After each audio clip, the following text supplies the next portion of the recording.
Yeah, I mean, let's start from the very beginning. This was a very crucial election. This was an election whose result could have set the balance in Parliament. And if the balance in Parliament was upset, it was going to make it extremely difficult for government to carry out its duties, policies, and so on. Because as it stands now, Parliament is fairly balanced. The majority has 137 seats, and the so-called minority also has 137 seats. And this could have offset that balance completely. So it was a very crucial election by all means. And I'm not surprised that so much attention was paid to this particular election. In fact, this election perhaps was far more crucial than the Asin North election, given the fact that the previous member of parliament was a government or NPP member of parliament. So that's the context within which we should be looking at this election. Now, the results indicate that the NPP candidate won the election. But the results must still be very troubling for the New Patriotic Party. We have 7 months to a major election. And in its stronghold, what it calls its stronghold, one of its strongest holds, it is getting just over 50% of votes. That's exceedingly troubling, considering the fact that in the last parliamentary elections, the party had about 80% of total votes. So there's a significant drop in the votes. That is serious, you understand?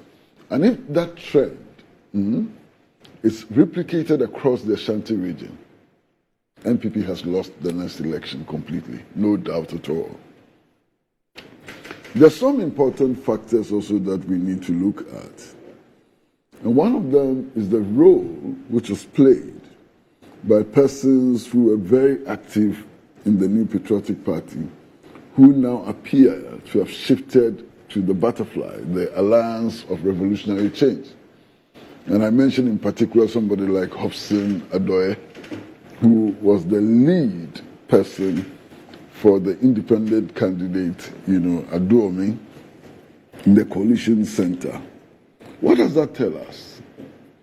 Does that tell us that there's a body of disgruntled persons within the New Patriotic Party who are going out to make sure that they wrestle power from the New Patriotic Party, or at least they minimize the chances of the New Patriotic Party winning the elections? And if that happens to be the trend, what are the consequences for the elections of December 7th, 2024?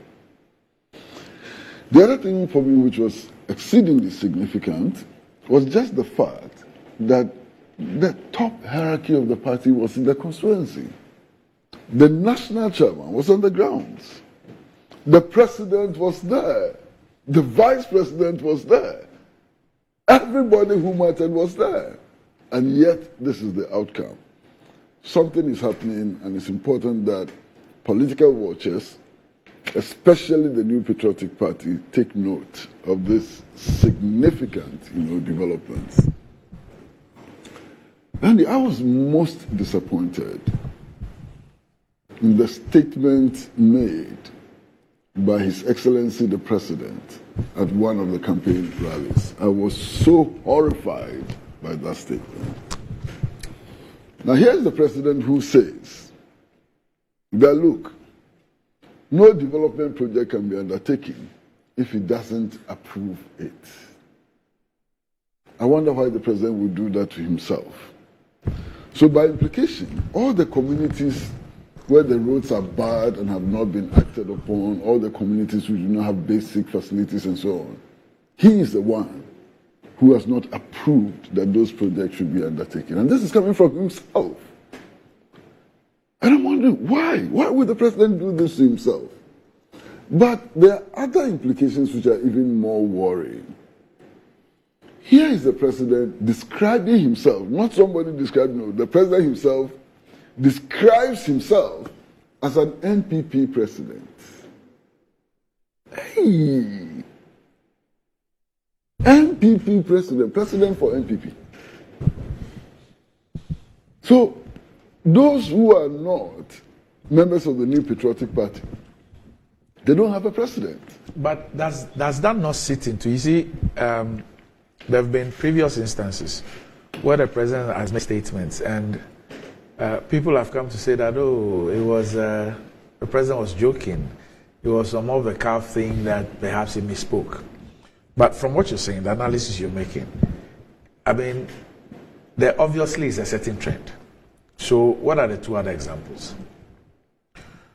What he said when he visited the flooded area, and then what he said when he met the Ekonfi chiefs. I mean, that clearly sits into. So it's no longer a one-off thing. Yeah, but that's the point I'm making. Yeah, it's no longer a one-off. So you have a president who does not see himself as president of Ghana. He sees himself as president only for the NPP. And it's frightening. But it doesn't end there. He says, look, if you have problems, if your constituency is underdeveloped, if your area is underdeveloped, if you don't have roads and so on, and you want action to be taken, you have to realize that action can only be taken if you have an NPP member of parliament who comes to speak to an NPP president. Wow. I think this is the greatest devaluation of the presidency. And I'm really shocked and surprised that these statements came from the mouth of His Excellency Nana Addo Dankwa Akufo-Addo, who has been in the political game long enough, at least to realize how damaging this statement can be to himself and to the New Patriotic Party. And you see, he ought to have taken a cue from a similar statement which was made by one of Ghana's ambassadors to South Africa, and the anger that excited in the society. Was it Mr. Ejisu By-Elections? One ambassador to South Africa made a similar statement. Okay. And the public anger. But the president ignores the public anger and repeats the same words.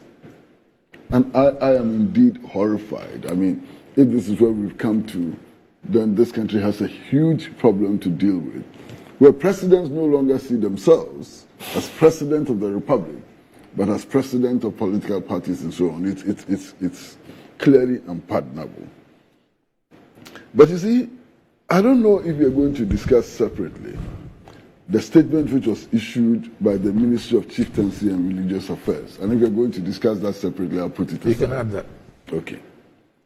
But here is the Ministry of Chieftaincy and Religious Affairs, who says that it is clarifying the tradition of respect for authority and so on, and makes the point that because the president, according to the statement, because the president it says the president shall take precedence over all other persons in Ghana, and so on. Unfortunately, the president does not see himself as such. He's an NPP president. So if you're a CPP man, he's not your president.